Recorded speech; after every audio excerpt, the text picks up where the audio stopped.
एक गांव में बूढ़ी अम्मा और उनकी चालाक बहू सुमित्रा रहती थीं। सुमित्रा को अपनी सास से बहुत चिढ़ थी। एक दिन सुमित्रा ने सास को घर से निकालने का प्लान बनाया। उसने कहा, माँ जी, पास के जंगल में एक रहस्यमयी मेला लगता है। लोग कहते हैं वहां जो मांगे वह मिलता है।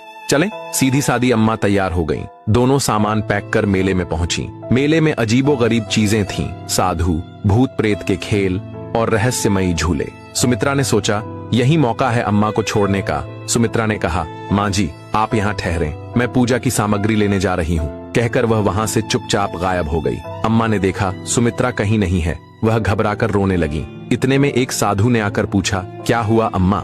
अम्मा ने रोते हुए पूरी कहानी सुनाई। साधु ने कहा, डरो मत माँ, मैं तुम्हारी मदद करूंगा। वह साधु कोई और नहीं, खुद महादेव थे। उधर सुमित्रा घर लौटकर खुश थी, लेकिन कुछ ही दिनों में उसे एक अजीब बीमारी हो गई। घर में पैसा खत्म हो गया और सुमित्रा भीख मांगने को मजबूर हो गई।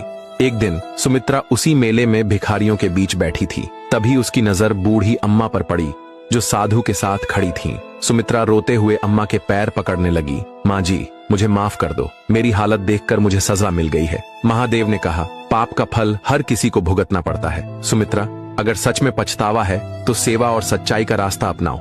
सुमित्रा ने अपनी गलती मानी और अम्मा को घर ले गई। उसने सेवा और भक्ति से अपना जीवन सुधार लिया।